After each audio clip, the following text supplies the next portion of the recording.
আজ আমাদের একটা জায়গায় যাওয়ার ছিল, আর পুচকোটাকে দেখো, ও তো রেগে গিয়ে মাটিতে বসে পড়েছে, কারণ ওর কিছু দাবি আছে, সেগুলো আগে আমাদের মানতে হবে, তারপর ও আমাদের সাথে যাবে।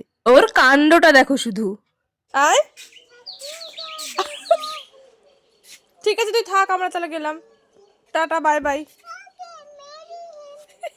আসছিস যে আবার?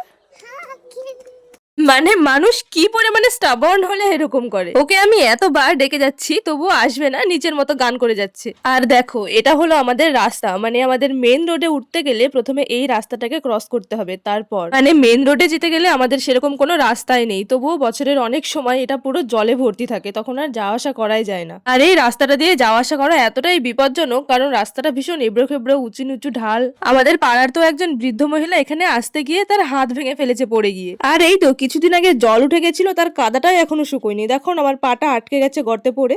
যাক, কোনো রকমে উঠে আসতে পেরেছি। ফাইনালি এতটা কষ্ট করার পর আমরা মেন রোডে উঠতে পেরেছি। আর এই পুচকুটাকে দেখো, ওর সমস্ত দাবি মানা হয়েছে, তবুও একটু হেঁটে যাবে না, ওনাকে কোলে করেই যাবে। তারপর আমরা চলে এসেছি মন্দিরে। আমাদের গ্রামের মধ্যে একটা খুব সুন্দর কালী মায়ের মন্দির আছে, তো আমরা সেখানেই গেছিলাম।